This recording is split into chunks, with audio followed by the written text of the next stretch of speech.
અમદાવાદ ગોતા ખાતે આવેલ સિલ્વર ગાર્ડેનિયા સોસાયટીમાં રામી પરિવારના સંયુક્ત ઉપક્રમે આયોજિત શ્રીમદ ભાગવત સપ્તાહ જ્ઞાન યજ્ઞ મહોત્સવના આ ભવ્ય આધ્યાત્મિક મહોત્સવ તારીખ 21 મેથી 27 મે 2026 દરમિયાન યોજાઈ રહ્યો છે। શ્રી ડિટેક્ટિવ અભિષેકભાઈ રામી, શ્રીમતી એડવોકેટ અંજનાબેન રામી અને કુમારી પૃથ્વીબેન રામી દ્વારા આયોજિત આ પવિત્ર કથાનું અધિક માસ નિમિત્તે વિશેષ મહત્વ છે। આ મહોત્સવમાં સ્વશ્રી વસંતકુમાર રામી તથા સ્વશ્રીમતી મયુરાબેન રામીના પરમ કલ્યાણાર્થે અને તેમની મધુર સ્મૃતિમાં વિશેષ પિતૃતર્પણ વિધિઓ અને પૂજાનું પણ આયોજન કરવામાં આવ્યું છે। આ સપ્તાહ દરમિયાન અમદાવાદના પ્રખર વક્તા પૂજ્ય શાસ્ત્રી શ્રી ડૉક્ટર ધવલભાઈ જોશી તેમની આગવી અને અદ્ભુત શૈલીમાં ભક્તોને રસપાન કરાવી રહ્યા છે। કથાનો દૈનિક સમય દરરોજ રાત્રે 8 થી 11:30 વાગ્યા સુધીનો રાખવામાં આવ્યો છે। મહોત્સવના વિવિધ ધાર્મિક ઉત્સવોની વિગતો આપતા એડવોકેટ શ્રીમતી અંજનાબેન અભિષેકભાઈ રામીએ જણાવ્યું કે આ કથામાં દરરોજ ભક્તોને એક નવો દિવ્ય આનંદ મળશે, જેમાં પોથીયાત્રા, કપિલ જન્મ, નરસિંહ અવતાર, શ્રી કૃષ્ણ જન્મોત્સવ, ગોવર્ધન અન્નકૂટ પૂજા, રૂકમણી વિવાહ અને સુદામા ચરિત્ર જેવા પવિત્ર ઉત્સવો ધામધૂમથી ઉજવવામાં આવશે। આ ઉપરાંત 28 મેના રોજ સવારે વિશેષ પૂજા અને સાંજે મહાપ્રસાદ સાથે ભવ્ય નારાયણ યજ્ઞનું આયોજન કરવામાં આવ્યું છે। હું તમામ ભક્તોને આ કથાનો લાભ લઈ પ્રભુના આશીર્વાદ મેળવવા વિનંતી કરું છું। આ મહોત્સવની આધ્યાત્મિક ભવ્યતા વધારવા માટે આયોજકો દ્વારા દેશના અગ્રણી સંતો, મહંતો અને મહામંડલેશ્વરોને રૂબરૂ આમંત્રિત કરવામાં આવ્યા છે, જેઓ કથા દરમિયાન પધારીને ભક્તોને પોતાના આશીર્વચન પાઠવશે। Report by Ashwin Limbachiya, Ahmedabad. Doctor Dhaval Joshi, ભાગવત આચાર્ય, અહીંયા સિલ્વર ગાર્ડનિયા સોસાયટી ગોતા અમદાવાદના આંગણે સરસ મજાનો જે મુખ્ય યજમાન દ્વારા અભિષેકભાઈ રામી પરિવાર દ્વારા સરસ મજાનું સિલ્વર ગાર્ડનિયા સોસાયટીમાં શ્રીમદ ભાગવતનું અધિક એવા પુરુષોત્તમ મહિનામાં ખૂબ સરસ રીતે આયોજન થઈ રહ્યું છે। આજે કથાનો 5મો દિવસ છે। 4 દિવસ કથાના પૂર્ણ થઈ ગયા અને 4 દિવસ આ કથા દરમિયાન મહામંડલેશ્વર 1008 રામેશ્વરદાસ બાપુ, ભાગવત આચાર્ય રણછોડ દાદા તેમજ સુંદરકાંડના પ્રખર વક્તા એવા ધવલકુમાર આ કથામાં ઉપસ્થિત રહી અને તમામ ભક્તજનોને આ પ્રસંગે આ કથામાં દિવ્ય આશીર્વાદ પણ પાઠવેલ છે। તેમજ એવું કહેવાય છે કે અધિકસ્ય અધિક ફલમ, મહિના 12 મહિના જ હોય છે, પણ 13મો મહિનો જ્યારે આવે ત્યારે એને મળમાસ કે અધિક માસ કહેવામાં આવે અને કહેવાયું છે કે અધિક પુરુષોત્તમ મહિનામાં જે પણ આપણે કાર્ય કરીએ છીએ એનું 1 ગણું નહીં પણ સહસ્ત્ર ગણું પુણ્યફળ આપણને પ્રાપ્ત થતું હોય છે।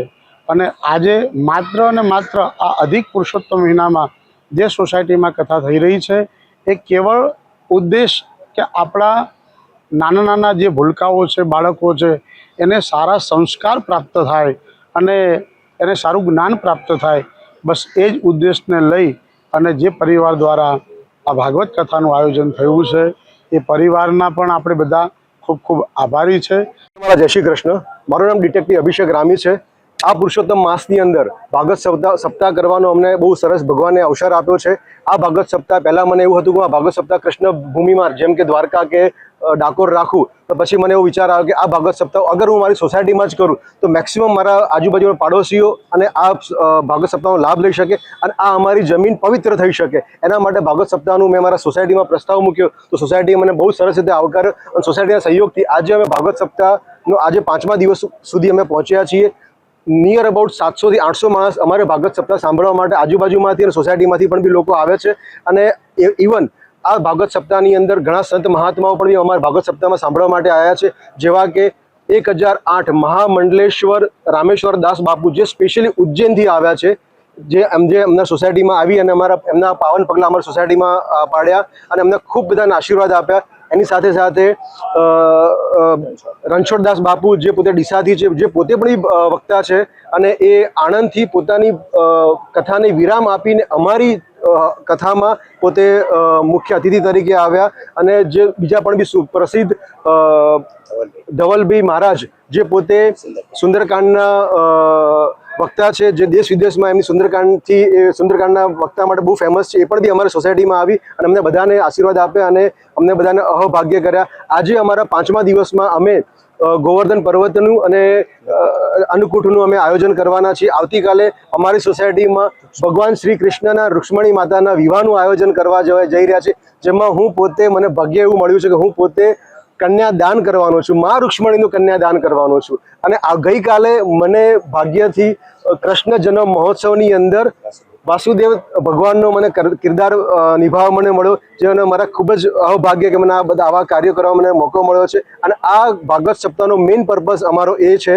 કે પિતૃ મોક્ષાર્થે આ ભાગવત સપ્તાહ, જ્યારે મને ખબર પડી ભાગવત સપ્તાહથી પિતૃને મોક્ષ અને સદગતિ મળે છે, કે જેમ પરીક્ષિત રાજાને પણ બી જેમ મોક્ષ અને સદગતિ મળી હતી, તો એ જ પર્પઝથી મેં મારા સમસ્ત પૂર્વજોને, મેં મારા 79 પૂર્વજો, મારા મમ્મીના ફેમિલી, મારા પપ્પાના ફેમિલી, સાસરીના મમ્મીના ફેમિલી અને સાસરાના પણ બી મમ્મીના ફેમિલી, એમ તમામ પેઢીના 79 ફેમિલીના એવા દેહાંત થયા છે. અમુક નાની અવસર થઈ ગયા હોય, અમુકના વિવાહ ના થયા હોય અને એમનું અવસાન થઈ ગયું હોય, અમુક એવા બી છે કે જે ગર્ભા અવસ્થાની અંદર એમના અવસાન થઈ ગયા છે. તો આવા ઘણા બધા નામ મેં જોડીને 79 પૂર્વજોનો આ ભાગવત સપ્તાહથી એમને મોક્ષ અને મુક્તિની પ્રાપ્તિ મળે, જેના માટે મને ભગવાને નિમણૂક કર્યું છે. એના માટે શ્રી કૃષ્ણનો હું હાર્દિક અભિનંદન કરું છું. કૃષ્ણ, મારું નામ એડવોકેટ અંજના રામી છે અને સિલ્વર ગાર્ડનિયા સોસાયટીમાં મેં 21 તારીખથી ભાગવત સપ્તાહનું આયોજન કરેલું છે અને જે 27 તારીખ સુધી ચાલવાની છે. આજે ભાગવત સપ્તાહનો 5મો દિવસ છે અને આ દરમિયાન આ અમારી પોતાની માટે સાંભળવા માટે પણ અને આયોજન માટે સૌથી પ્રથમ વખતનો એક્સપિરિયન્સ છે, જે બહુ જ સરસ રહ્યો છે. પાછળના 4 દિવસ કૃષ્ણ જન્મ સુધી આવો એક્સપિરિયન્સ, આમ સાક્ષાત ભગવાન જાણે અમારી સોસાયટીની અંદર આવ્યા હોય એવો માહોલ અમારી સોસાયટીની અંદર જામ્યો છે.